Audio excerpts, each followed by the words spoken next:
पीली मैया आपके 2 हैं, 2 भ्रम है आपको?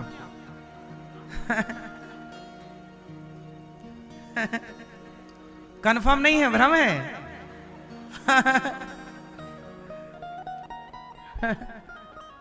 सुनो, मैया ठीक कह रही हैं, अभी सब लोग इसी में आओगे। देखो माया क्या है? भ्रम का नाम माया है। जैसे आप क्या कहते हैं, मेरे 2 बच्चे हैं, मेरे 3 हैं, मेरे 5 हैं। मैया सच बताओ, वो 5 बच्चे या 2 बच्चे आपके हैं? सच बताओ, उन बच्चों में एक बाल भी आपने लगाया हो, एक रोमा भी आपने लगाया हो, तो बताओ। हाँ, आपके बच्चों में एक रोमा भी आपने लगाया हो तो बताओ। लेकिन दावा क्या ठोकते हैं, मेरा है, जबकि वो बच्चा है किसका? किसने तैयार किया उसे? आंखें उसकी भगवान ने लगाई, कान भगवान ने लगाए, सिर भगवान ने बनाया, हाथ भगवान ने, पांव, पूरी संरचना किसकी है? पूरा स्ट्रक्चर किसका है? भगवान का। और आप क्या कहते हैं, मेरा है। सच बताओ, भगवान की प्रॉपर्टी को आप अपना मान रहे हैं, ये भ्रम है या नहीं? बोलो। इसी का और नाम है सटीक अज्ञान। इसी का और नाम क्या है? देखो, माया, बोलो माया, भ्रम, अज्ञान। आप कहते हो ये बेटा मेरा है। क्यों कहते हो कि मेरा है, जबकि आप ये जानते हो कि इस बेटे में मेरा कुछ भी नहीं है। लेकिन आप व्यवहार में सब कहते हैं मेरा मेरा। तो मैं भी, मेरा मुझ में कुछ नहीं, जो कुछ है तेरा, और तेरा तुझको अर्पण क्या लागे मेरा। है उसका, पर कह रहे हैं मेरा। ये भ्रम है कि नहीं? इसी का नाम माया है। जो मेरा है नहीं, पर मेरा सा लग रहा है। बेटा आपका है नहीं, आपका लगता है। चलो बेटे की छोड़ो, मैया ये जो आंख आपकी है, आपकी है? आंखों में कम दिखने लगता है, आपकी थी तो रोक लेते। हाथ में बल कम हो जाता है। आप, कोई चाहता है कि आप बूढ़े हो जाएं? सब बूढ़े हो रहे हैं। आपके ना चाहने पर भी आप बूढ़े हो रहे हैं। इसका मतलब आपका शरीर भी आपके कहने से नहीं चलता। आपका जोर इस शरीर पर भी नहीं चलता। आपका चलता है क्या? सच बताओ, आपका जोर चलता है आपके शरीर में? इसका मतलब आपके शरीर को भी कोई और चला रहा है। कि आप चाह रहे हैं कि मैं जवान रहूं, पर फिर भी आपके हाथ से जवानी मुट्ठी में भरी रेत की तरह फिसल रही है। हाँ या ना? इसका मतलब यह है कि शरीर भी अपना नहीं है। और सारी जिंदगी हम क्या भ्रांति पाले रहे कि हाथ मेरा है, ये 2.5 किलो का हाथ मेरा है, हाथ मेरा है, आंख मेरी है। सारी जिंदगी हम लोग यही तो परिचय देते रहे, ये आंख मेरी है, ये हाथ मेरा है। लेकिन बाद में पता चला कि शरीर भी मेरा नहीं है। सच बताओ, शरीर आपका है? आपका शरीर था तो लेकर क्यों नहीं गए? काहे यहां लोग जला रहे हैं? हाँ मैया, अब बताओ कितने बच्चे हैं आपके? हैं? लो, बयान बदल गए, दलीलें बदल गई। क्यों बदल गई? क्योंकि माया से पर्दा हट जाएगा पूरा। अभी केवल आपने सुन के समझा है। जिस दिन ये रियल महसूस करने लग जाओगे, उस दिन माया से पर्दा हटेगा। और जब माया से पर्दा हटता है, तभी मायापति के दर्शन होते हैं। भगवान का नाम है मायापति। वो माया के कौन है? माया के मायापति भगवान है। तो माया का पर्दा, इसलिए बिहारी जी के मंदिर में बार बार पर्दा लगता है, खुलता है, लगता है, खुलता है। ये पर्दा यही तो कहता है कि बिहारी जी कहते हैं, भाई हमने तो अपना पर्दा हटा लिया, तू भी तो अपना हटा। लेकिन आदमी समझते ही नहीं कि पर्दे का मतलब क्या। वो समझता पर्दा खुलेगा, दर्शन होएगा। नहीं, सच बताओ, अभी आपका पर्दा हटना बाकी है। बिहारी जी का तो हट चुका, आपका हटना सही है कि नहीं? हाँ, मैं सबका होकर देख चुका, एक तेरा होना बाकी है। रोया मैं बहुत जग के आगे, तेरे आगे रोना बाकी है। मैं सबका होकर देख चुका, एक तेरा होना बाकी है। सही बता, पर्दा हटना भी यही माया है जो है नहीं। अब आपकी पत्नी भी माया है। आप कहते हो ना मेरी पत्नी, कब से तुम्हारी हो गई? आपका ब्याह नहीं हुआ था तब पिता कहता था मेरी बेटी, कुछ दिन बाद बच्चा होगा बोलेगा मेरी माँ, भाई आया बोला मेरी बहन, फिर बोलेगा कोई मेरी बुआ, मेरी नानी, मेरी मासी। अब बताओ आप किसकी हो मैया? पति की हो कि पिता की हो कि पुत्र की हो कि समाज की हो कि भाई की हो कि बहन की हो? सच बताओ आप किसके हो? पत्नी बोलती है मेरा पति, है ना? पुत्र बोलता है मेरा पिता। बताओ आप किसके? बोलो। सब कहते रहे ना कि मेरा मेरा। और याद रखना, जब तक स्वार्थ जिसका है तब तक लोग कहते हैं मेरा। आपको लोग तब तक मेरा कहते हैं। बेटा भी, सच बताऊं, जब तक स्वार्थ है ना तब तक बेटा पिता को पिता समझता है। एक टाइम बाद कुछ बच्चे क्या समझने लगते हैं, अरे तुम तो मूर्ख हो, कुछ जानते भी नहीं हो। हाँ या ना?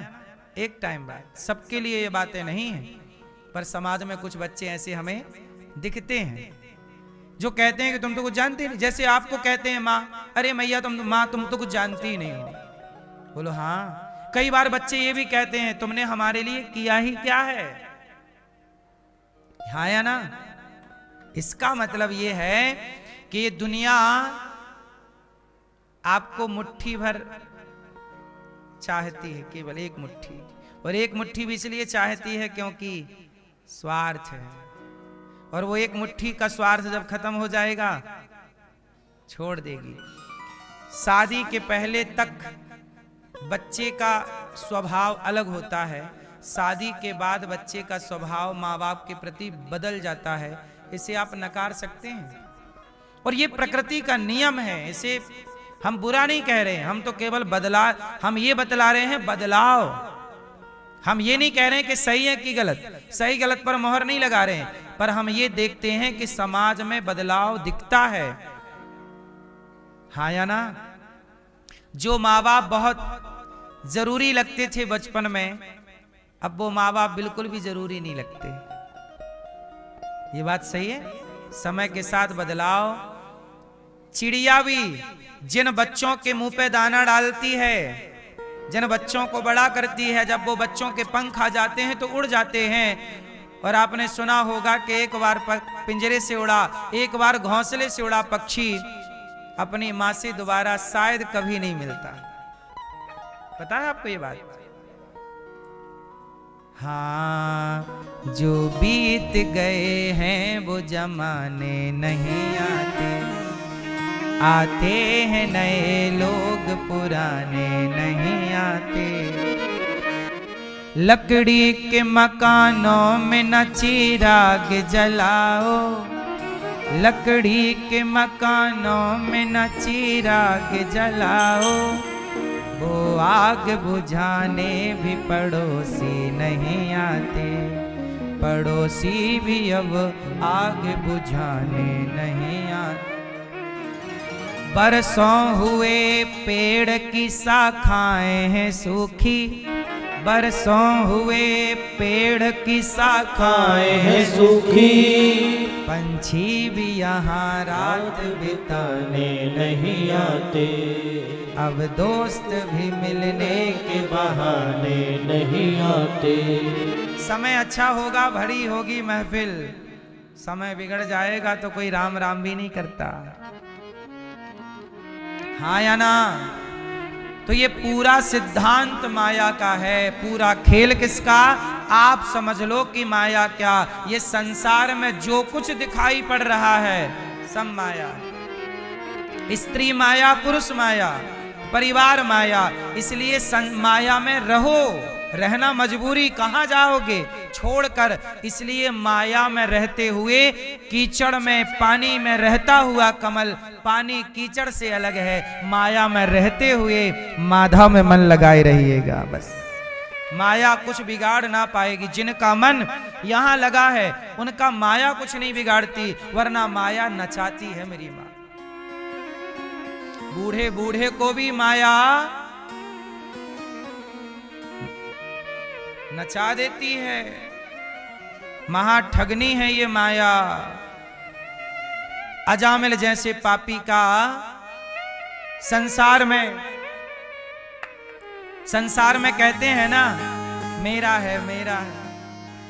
हाँ, कबीरदास जी ने एक भजन गाया, जरा सुन लो। ये भजन सुनने का है, आप केवल सुनेंगे, झूमेंगे, नाचेंगे नहीं, बैठे बैठे झूमिएगा। ये भजन सुनने का है, इसमें ज्ञान ज्यादा है। सुनने का भजन है, बहुत बड़ी सीख मिलेगी। ओ मन फूला फूला फिरे जगत में, कैसा नाता रे, कैसा नाता रे जगत में, कैसा नाता रे, कैसा नाता रे जगत में, कैसा नाता रे। ओ मन फूला फूला फिरे जगत में, कैसा नाता रे, मन फूला फूला फिरे जगत में, कैसा नाता रे। माया को समझाने के लिए कबीरदास जी ने ये भजन गाया है। माया के को समझ जाओ आप कहते हो ना मेरा है, ये मेरा। मन को फुला फुला कर लोग कहते हैं ये मेरा, ये मेरा, पर कबीरदास जी कहते हैं मन फूला फूला फिरे जगत में, कैसा नाता रे, मन फूला फूला फिरे जगत में, कैसा नाता रे, कैसा नाता रे जगत में, कैसा नाता रे, हो कैसा नाता रे जगत में, कैसा नाता रे। मन फूला फूला फिरे जगत में, कैसा नाता रे, मन फूला फूला फिरे जगत में, कैसा नाता रे। मन को फुला फुला कर लोग कहते हैं ये मेरा, ये मेरा। मात कहे यह पुत्र हमारा, बहन कहे भाई मेरा। मात कहे यह पुत्र हमारा, बहन कहे भाई मेरा। भाई कहे यह भुजा हमारी, भाई कहे यह भुजा हमारी। नारी कहे नर मेरा, मन फूला फूला मेरे जगत में, कैसा नाता रे, मन फूला फूला मेरे जगत में, कैसा नाता रे।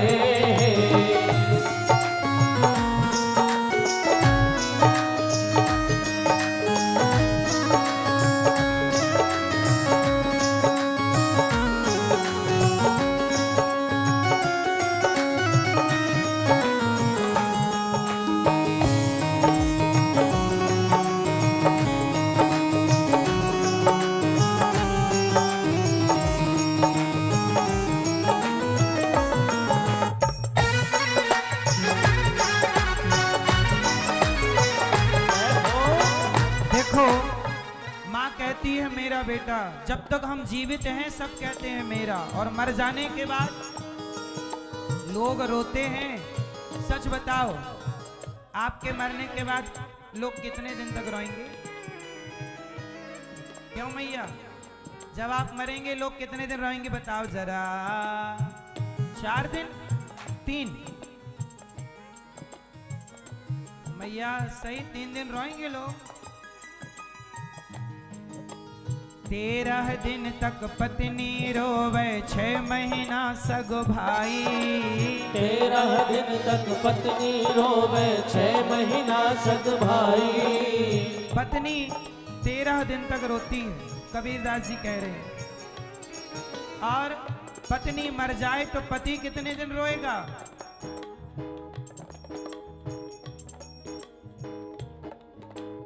13 दिन तक पत्नी रोवे, 6 महीना सगो भाई। 13 दिन तक पत्नी रोवे, 6 महीना सग भाई। पत्नी मर जाएगी तो चिता की आग ठंडी नहीं हो पाती पत्नियों की, और कुछ पुरुषों के दूसरे विवाह की चर्चाएं चल पड़ती हैं। 13 दिन तक पत्नी रोवे, 6 महीना सगो भाई। 13 दिन तक पत्नी रोवे, 6 महीना सग भाई।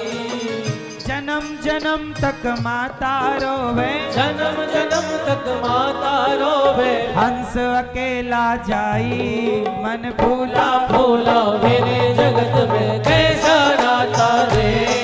मन भूला भूला मेरे जगत में कैसा नाता रे। और जब रोएंगे ना लोग, फिर कुछ लोग आएंगे कहेंगे ले चलो। 5-50 बराती आ गए, ले चल होई। 5-50 बराती आ गए, ले चल होई। जब आप मरोगे कुछ लोगों को बड़ी जल्दी रहेगी, जल्दी ले चलो, हमें बड़ी दूर जाना। तुम्हारे मरने पर भी जो लोग आते हैं ना, वो केवल इसलिए आते हैं व्यवहार चुकाने के, वरना आपसे किसको क्या लेना देना था। आपको लगता है कि मेरे बिना क्या होगा। साहब ये गलतफहमी ना पालो, यही माया है। आप ये गलतफहमी पाल लेते हो, मेरे बिना क्या होगा, मेरे बाद क्या होगा, सब बढ़िया होता। 2-4 दिन बाद, 10-15 दिन बाद तो सब भूल जाएंगे। बोलो हाँ।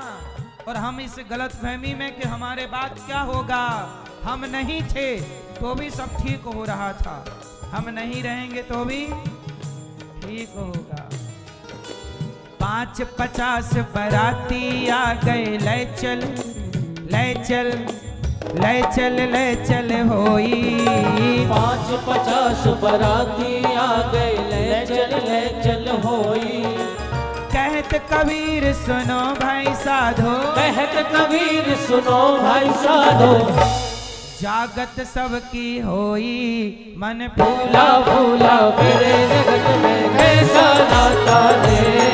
मन भूला भूला मेरे जगत में कैसा नाता रे। और 4 गजी 4 गजी मंगाया, चढ़ा काठ की घोड़ी। 4 गजी 4 गजी मंगाया, चढ़ा काठ की घोड़ी। जब आपको लोग लेकर जाएंगे, आखिरी आप कितनी भी लंबी लंबी बड़ी बड़ी यात्राएं कर लो, लेकिन एक यात्रा होगी ऐसी जो आपकी अंतिम होगी, जिसे अंतिम यात्रा कहते हैं। बोलो हाँ। उस यात्रा में आप बड़ी गाड़ी पे ना जाओगे, कितनी भी गाड़ियां ले लो सब खड़ी रहेंगी पार्किंग में। आपके लिए एक अलग से गाड़ी बनाई जाएगी, लकड़ी की नसैनी, और लकड़ी की नसैनी में लिटा दिया जाएगा, बांध दिया जाएगा कस के। बोलो हाँ।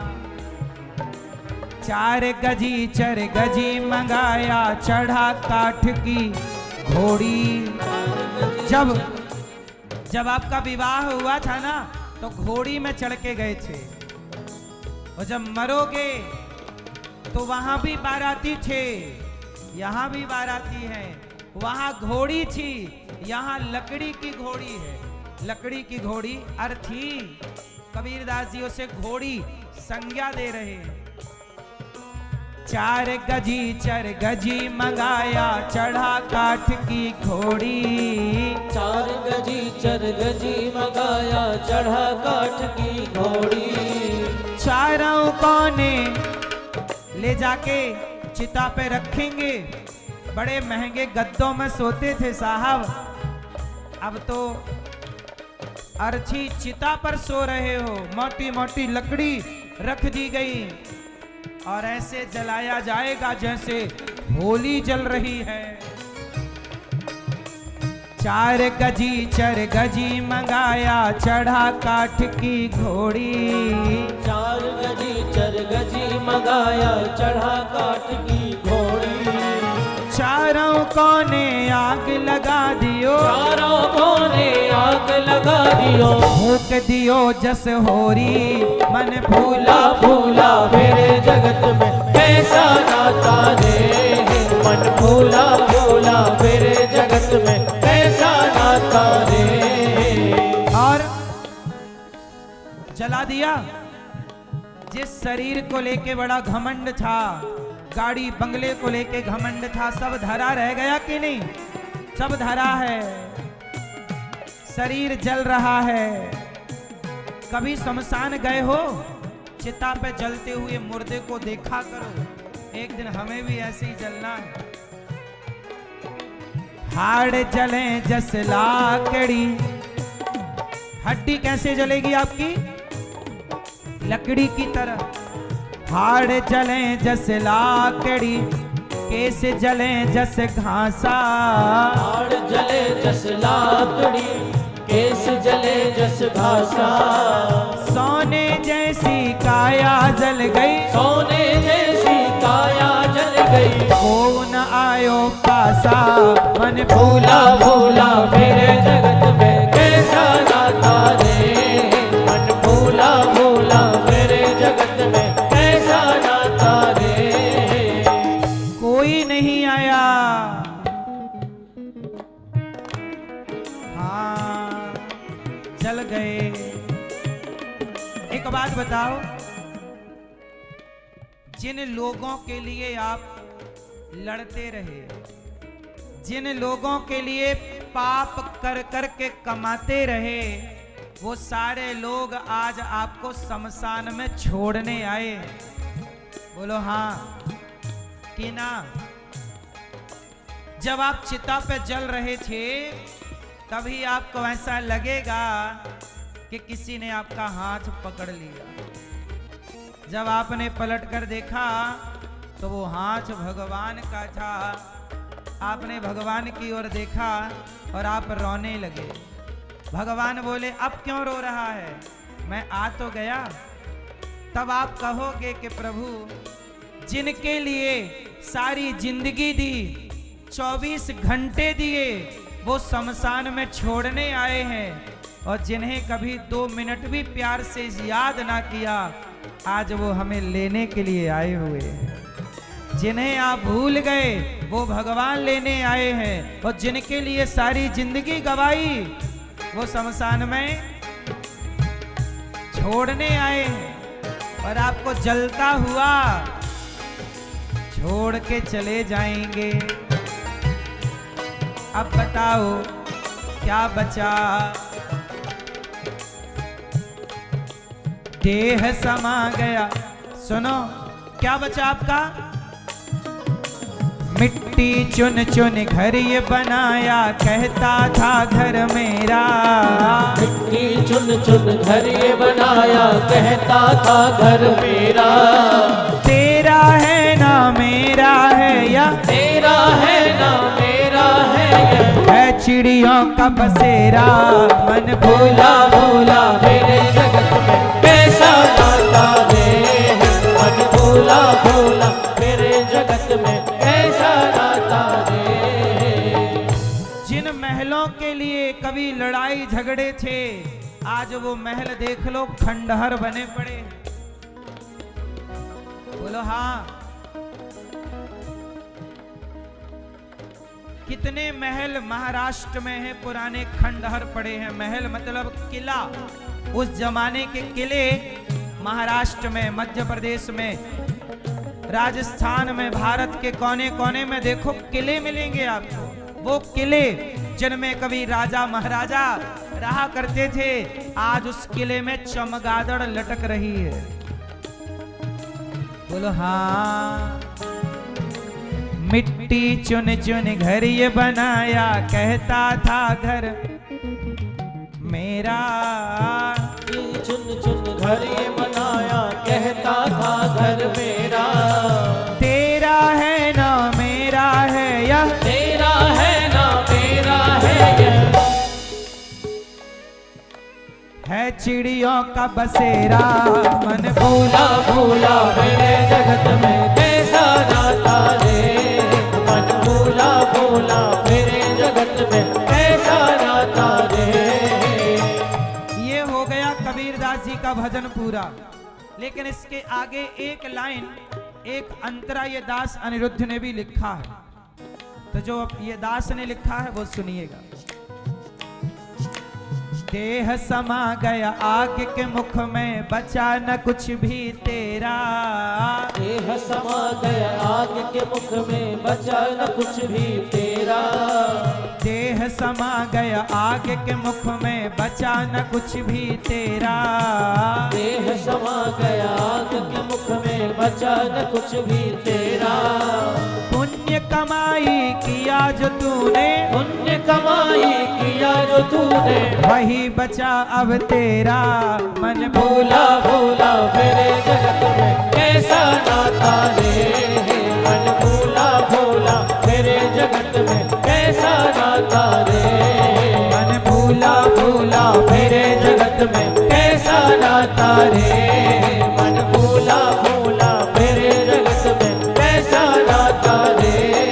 अरे कैसा नाता रे जगत में, कैसा नाता रे, हो कैसा नाता रे जगत में कैसा नाता रे। कैसा नाता रे जगत से, कैसा नाता रे। हो कैसा नाता रे जगत से कैसा नाता रे।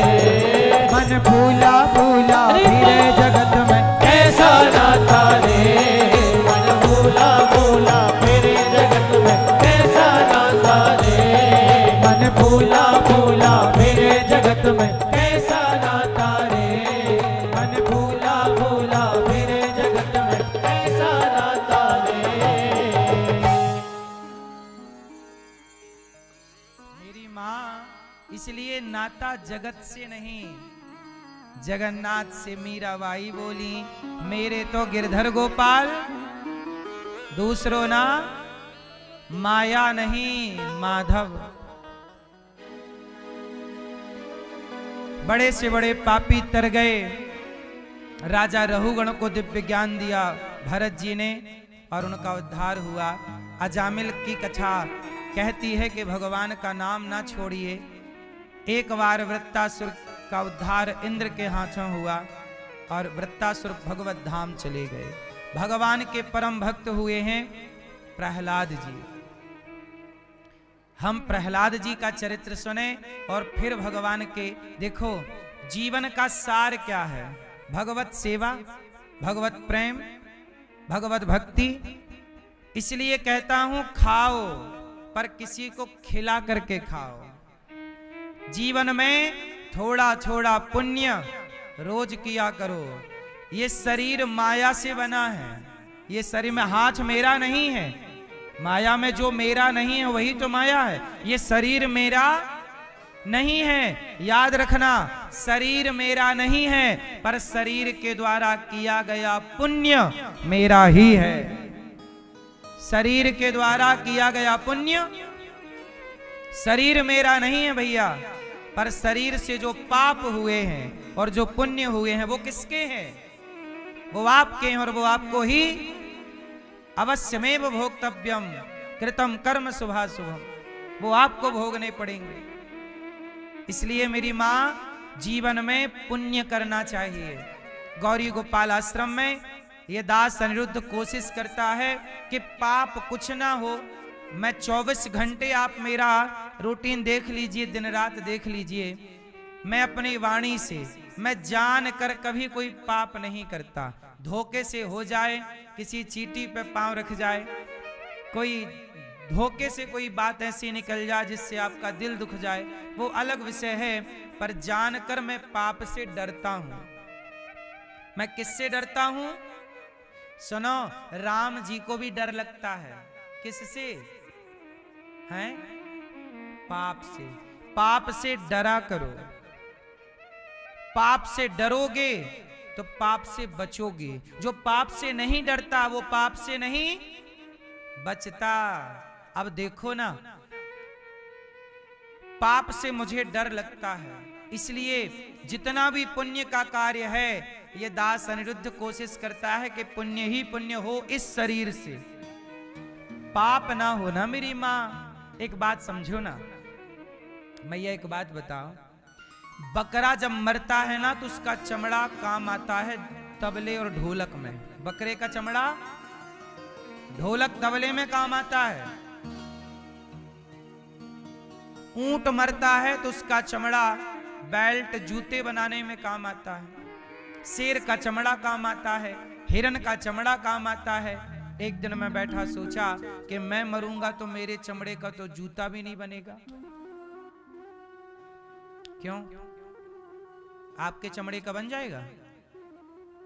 नहीं, हमारे चमड़े का तो जूता भी नहीं बन सकता। इसका अर्थ यह निकला कि हमारा और आपका चमड़ा मरने के बाद किसी काम का केवल जला दिया जाएगा। तो मरने के बाद जब हम, बकरे का चमड़ा तो मरने के बाद भी काम आता है, हमारा चमड़ा मरने के बाद काम नहीं आएगा। हमारा और आपका जीवन, चमड़ा, शरीर, जीते जी आप किसी के काम आ जाओ तो ये अच्छी बात है, क्योंकि मरने के बाद आप किसी के काम आने वाले। इसलिए कहता हूं जीते जी काम आ जाइए। जीते जी गौरी गोपाल आश्रम में जो वृद्ध माँ रहती हैं उनका सहारा बन जाइए। जीते जी उन माओं को रोटी दे दीजिए। जीते जी यहाँ हजारों संत जन जो भोजन करते हैं उन संतों को भोजन अन्नदान कर दीजिए। जीते जी आप किसी विद्यार्थी को, गौरी गोपाल गुरुकुल के बच्चे को पढ़ा लीजिए, सहयोग कर दीजिए उसकी शिक्षा में, गौ सेवा कर लीजिए। अभी मुझे गायों के लिए भूसा रखने की व्यवस्था बनानी है। 3 सेट का बहुत बड़ा वो बनाना है गोदाम, जहां भूसा इकट्ठा कर सकें साल भर के लिए। क्या है, भूसा साल भर मिलता नहीं है ना, केवल जब गेहूं कटता है तब भूसा किसानों के खेत से हम लोगों को किसान से खरीदना पड़ता है। भूसा सब दिन नहीं वो मिलता है, तो बाद में भूसा बहुत महंगा हो जाता है, फिर उसमें मिलावट हो जाती है। तो भूसा हम लोगों को गाय माता के लिए साल भर के लिए स्टॉक करना पड़ता है। तो स्टॉक कहाँ करेंगे, उसके लिए छाया, तो वो छाया बनानी है। आप सब थोड़ा थोड़ा सहयोग करें तो गौ माता के लिए 3 सेट बनाना है जो भूसा का स्टॉक। तो आप सब सहयोग करें तो वो 3 सेट बन जाएगा। तो आप सब सहयोग करेंगे तो ही संभव है। तो आप भी इन सेवाओं से जोड़ें अपने आप को। यहाँ पर वृद्ध माओं की सेवा है, आप सब इन सेवाओं से जुड़ें। और मैं आपसे बस यही कहता हूं कि भगवान की कथा यही सिखाती है कि भगवान कहते हैं मुझे पाना है तो सेवा के रास्ते आ जाना। भगवान सरलता से मिलते हैं, किस रास्ते? सेवा के रास्ते। चलते रहिए, मिलेंगे भगवान। प्रहलाद जी भगवान के छोटे से भक्त थे। प्रहलाद जी की पावन कथा सुनाएं, उसके पूर्व हम पूज्य गुरुजनों का आशीर्वाद ले लें। थोड़े थोड़े प्यार भरे शब्दों में पुनः कथा में जन्मोत्सव में प्रवेश करेंगे। पूज्य गुरु जी हमारे अमेरिका में अभी कथा पूज्य गुरु जी ने कराई। गुरु जी बोलेंगे? पूज्य गुरु जी के भी, गुरु जी यहाँ पे महाराष्ट्र से जो वेद पढ़ाए हैं गुरु जी भी पधारे हैं। पूज्य गुरु जी के चरणों में बारंबार नमन। और पूज्य डॉक्टर संजय आर शास्त्री जी जो अमेरिका रहते हैं और अमेरिका में इन्होंने सनातन मंदिर, जहां भगवान श्री राम भगवान कृष्ण का पावन दरबार इन्होंने बनाया है, वहां कथा भी करने ये दास गया था और सब देख कर आया है। सनातन का झंडा इन्होंने अमेरिका में गाड़ रखा है। ऐसे पूज्य गुरु जी के चरणों में बारंबार हम नमन करें और आपके दिव्य आशीर्वाद वचन हम सब श्रवण करें। श्री गुरुभ्यो नमः। श्री परम गुरुभ्यो नमः।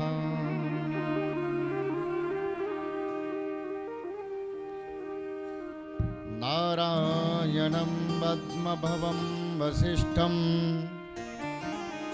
शक्तिं च तत्पुत्रपराशरं च व्यासं शुकं गौडपदं महान्तं गोविंद योगेन्द्रमथास्य शिष्यम्। महाराज श्री के चरणों में प्रणाम करते हुए,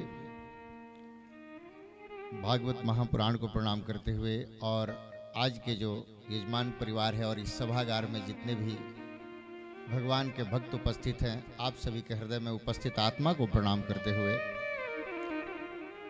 महाराज श्री के सामने हम लोग कुछ बोलने के लायक तो नहीं है, बट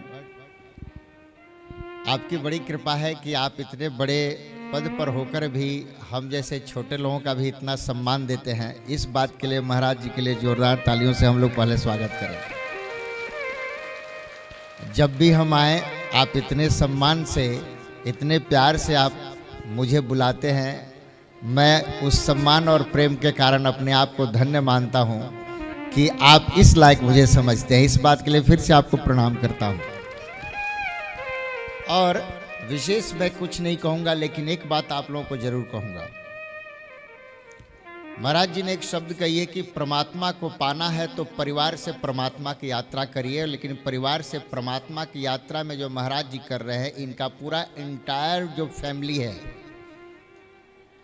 यहाँ पे हो, बाहर हो, भारत के पूरे भारत में हो, वो सब आपकी फैमिली है। क्योंकि मैंने अनुभव किया है कि यहाँ पर पूरे भारत के प्रत्येक स्टेट से हमारे वृद्ध माताएं यहाँ पर उपस्थित हैं। मतलब पूरा एक भारत जो एंटायर है, सब आपकी फैमिली है। और उस परिवार से परमात्मा की यात्रा का काम महाराज श्री कर रहे हैं। और उसमें हमारी एक छोटी सी दान, एक छोटी सी आहुति होगी। तो हम लोग जितने लोग बैठे हैं, आप प्रयास करिए। अभी महाराज श्री ने कहा कि एक भूसा का जगह चाहिए, उसकी बड़ी कोई बात नहीं है। लेकिन हम लोग जितने यहाँ बैठे, इसमें से हम थोड़े थोड़े भी अमाउंट डाल दें तो मुझे लगता है कल उसका निर्माण हो सकता है। और हमारे लिए एक छोटा अमाउंट होगा, लेकिन वो सब इकट्ठे होकर एक बड़ा अमाउंट बन सकता है। और ऐसे संकल्प करके जो निस्वार्थ भाव से कभी कोई आगे बढ़े, जैसे हमारे पूज्य महाराज श्री हैं, अगर ऐसे आगे आप बढ़ रहे हैं तो हम लोग का कर्तव्य बन जाता है कि साथ में मिलकर के कदम से कदम मिला करके उनके कदम को रुकने नहीं देना चाहिए। वो जिस यात्रा को करना चाहे हमें करने देना चाहिए। और उसके लिए हम अर्थ तत्व से, हम अपने दान से, सहयोग मात्र से, और सहयोग का भी बहुत कार्य हो सकता है। पैसे धन से भी होता है, मानसिक रूप से भी होता है। जो लोग धन से सहयोग नहीं कर सकते, उनको प्रयास ये करना चाहिए कि जो कभी भी कोई आपके सामने नेगेटिव बातें करता है, तो उसे अपने मानसिक रूप से शब्दों से प्रयास करिए। क्योंकि आप जब यहाँ आते हैं, देखते हैं, तो आपको ऐसा अनुभूति होता है कि इतनी बड़ी सेवा और सिस्टम में इतने कर्मचारी, हर कोई अपने समय से ड्यूटी निभा कर रहा है और कहीं किसी से कोई परेशानी नहीं है। और ऐसे सिर्फ भगवान का कार्य हो सकता है, ऐसे सिर्फ भगवान कर सकते हैं। तो मैं इनको परमात्मा से कम नहीं मानता। और आपसे मैं विशेष आग्रह करूंगा, मेरा भी यही प्रयास रहता है कि मैं जो करवा सकता हूं महाराज श्री के लिए करूं। क्योंकि मुझे अंदर से आवाज आती है कि इस जगह के लिए कुछ करना चाहिए, और कुछ नहीं, ऐसा लगता है कि हमें बहुत कुछ करना चाहिए जो इस संस्था को आगे बढ़ाया जा सके। तो आपसे मेरी प्रार्थना है कि आप आइए, जुड़िए वृद्ध माताओं की गौशाला में। सबसे बड़ी बात है, हमारे बच्चों के लिए, सनातन के लिए, रक्षा के लिए जो बच्चे तैयार किए जा रहे हैं, वो हमारे सनातन के फ्रीडम फाइटर हैं। उनसे आप जा कर के देखिए वो कितने व्यवस्थित तरीके, शिष्टता के अनुकूल अपने अध्ययन कर रहे हैं। और हमारे फ्यूचर के सनातन के वो फ्रीडम फाइटर हैं। उन बच्चों के लिए हमें करना चाहिए, जुड़ना चाहिए, आना चाहिए। इन्हीं शब्दों के साथ ज़्यादा नहीं समय लेते हुए फिर से महाराज श्री को और अपने सदगुरु को प्रणाम करते हुए मैं कहूँगा कि आप लोग प्लीज़ आइए, जुड़िए महाराज श्री के लिए। मैं यहाँ नहीं, मैं बाहर से जुड़ा हुआ हूँ और कर रहा हूँ। और आप लोग आइए, एक कारवां बनाते हैं और इस जगह को हम लोग आगे लेके चलते हैं। पूज्य महाराज जी के चरणों में बारंबार नमन। आपने इतना आशीर्वाद दिया और आप सबके सहयोग से ही वर्षों से यहाँ निरंतर सेवाएं चल रही हैं। आपको एक बात बताऊं, लोग वृंदावन आते हैं मंदिरों में भगवान का दर्शन करने, लेकिन मंदिरों में बाकी जगह भगवान का दर्शन करने जाते हैं, पर गौरी गोपाल लोग केवल सेवा देखने आते हैं। लोग गौरी गोपाल क्या देखने आते हैं? लोग बिहारी जी जाते हैं तो बिहारी जी का दर्शन करने जाते हैं, लोग प्रेम मंदिर जाते हैं तो वहां भगवान का दर्शन करने जाते हैं, पर लोग गौरी गोपाल आते हैं तो यहाँ की सेवा देखने आते हैं।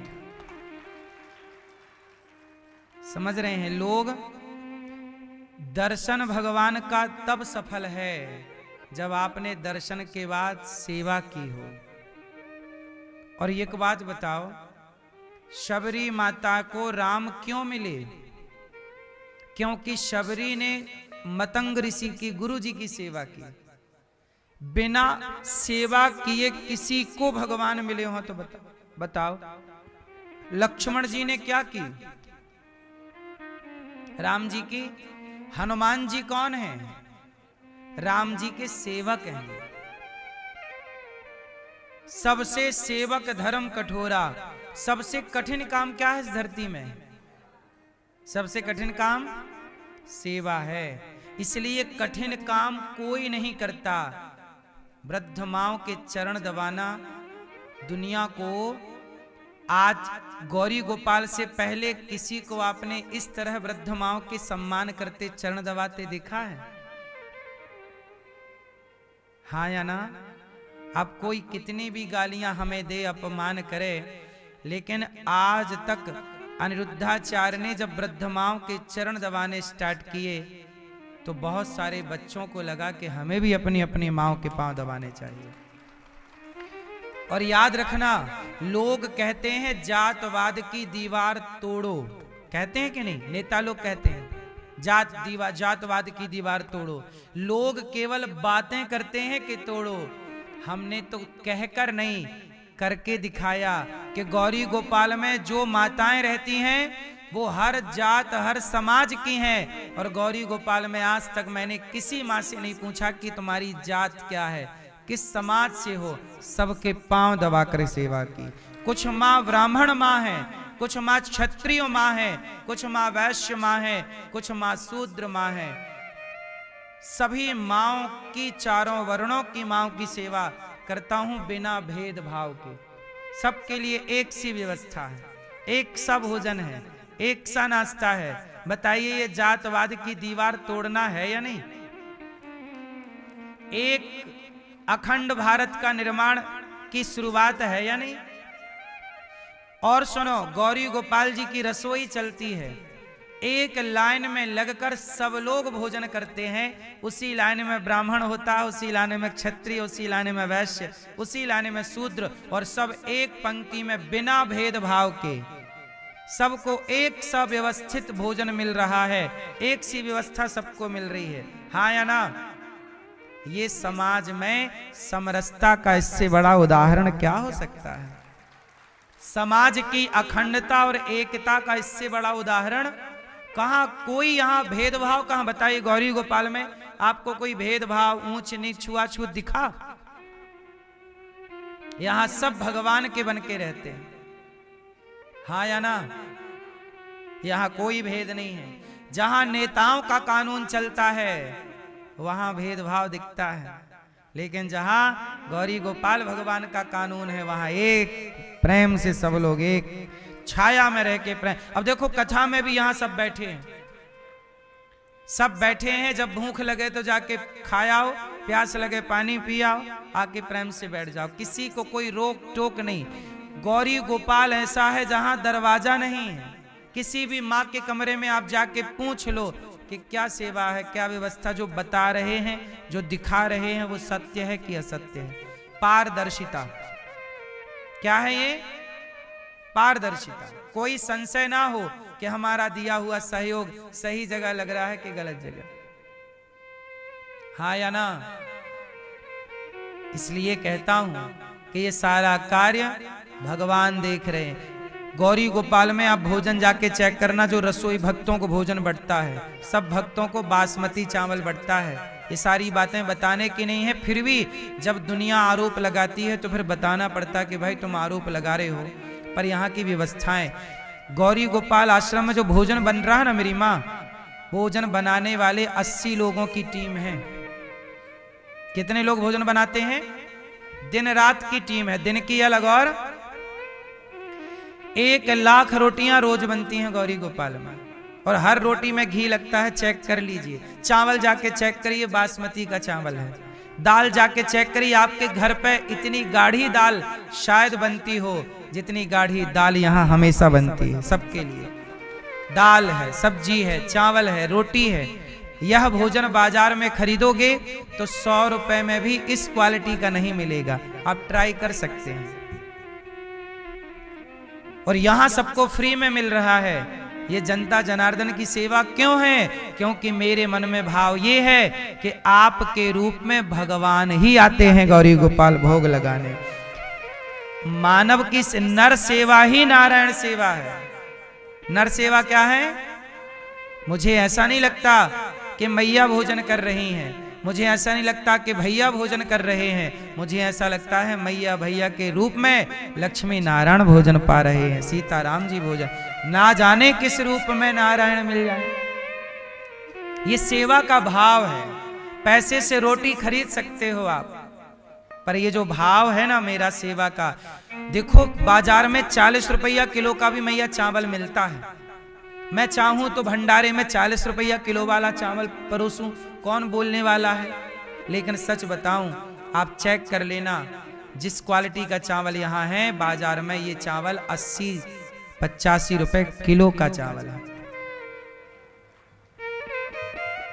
ये भाव है ना कि सेवा करो तो अच्छी करो, काम करो तो ठीक से करो, लीपा पोती ना हो। क्या ना हो? लीपा पोती ना हो, ठीक ठीक काम करना। आप लोग यहाँ केवल भोजन देखते हैं। आपने एक चीज और देखी होगी, जो भक्त भोजन करते हैं उन्हें थालियां नहीं धुलनी पड़ती। हमारी अलग से टीम थालियां धुलने की, लड़के लगे हैं, दिन के अलग रात के अलग, दिन भर थालियां धुलते हैं। ये सेवा है। सेवा से बड़ा कोई धर्म नहीं होता मेरी माँ। इसलिए कहता हूं कि आपको भी ईश्वर ने 2 रोटी देने के योग्य बनाया है। याद रखिएगा, जब राम सेतु बना तो गिलहरी दूर खड़ी सोच रही थी कि बड़े बड़े बंदर भालू तो पत्थर रख रहे हैं, पर मेरे तो इतना ताकत नहीं है कि मैं बड़ा पत्थर रख सकूं। तो सोची क्या करूं, क्या करूं, क्या करूं, क्या मेरा भी कुछ योगदान इस राम सेतु में हो सकता है? तो क्या करूं, क्या करूं, सोचती रही बेचारी। फिर उसके दिमाग में आया कि राम के पांव बड़े कोमल हैं, कहीं चोट ना लग जाए, कंकड़ ये बड़े बड़े पत्थर नुकीले चुभ ना जाए। तो वो गई, समुद्र में डूब गई, गीली होके बाहर आई और बालू में लौट गई। और जब उसके पूरे शरीर में बालू भर गई तो वो सेतु में गई और झड़ा दी। वो झड़ा के फिर आई, फिर डूबी पानी में, फिर उसने बालू लपेटा, फिर जाके झड़ा दिया उसने। राम जी ने देख लिया, यहाँ गिलहरी को बुलाया। यहाँ क्या कर रही है? गिलहरी छोटी सी बोली, प्रभु मैं इतना बड़ा पत्थर आपकी सेवा में राम सेतु में कहां से लाके रखूं? मेरा बल नहीं है कि मैं इतना बड़ा पत्थर रख सकूं, लेकिन आपकी सेवा करनी थी तो मुझे लगा कि आपके इस सेतु में मैं बालू बिछा दूंगी तो आपके पांव में कोई पत्थर कंकड़ चुभेगा नहीं, बालू रहेगी, तो इसलिए डाल रही हूं। राम जी ने बुलाया। वो गिलहरी की क्या सेवा थी, क्या यो कितना बड़ा सहयोग था। गिलहरी का कोई सहयोग था, लेकिन गिलहरी का भाव बड़ा था। वहां महत्व सहयोग का नहीं था, वहां गिलहरी के भाव की कदर थी। गिलहरी को उठाया राम जी ने, प्यार किया।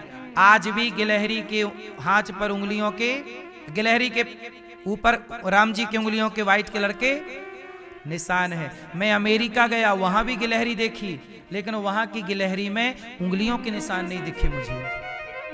अमेरिका लंदन की गिलहरी मैंने देखी, विशेषकर मैंने गिलहरी देखी, तो वहां की गिलहरी में राम जी की उंगलियों के निशान नहीं थे, क्योंकि वो भारत की गिलहरी का योगदान था। इसलिए भारत की गिलहरी में व्हाइट कलर के उंगलियों के निशान हैं राम जी के। यही गिलहरी की प्रजाति अमेरिका में है, पर उसके निशान नहीं है, आप चेक कर सकते हैं।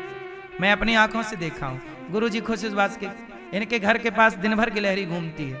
मैंने इन्हीं के घर से देखा था गिलहरी को।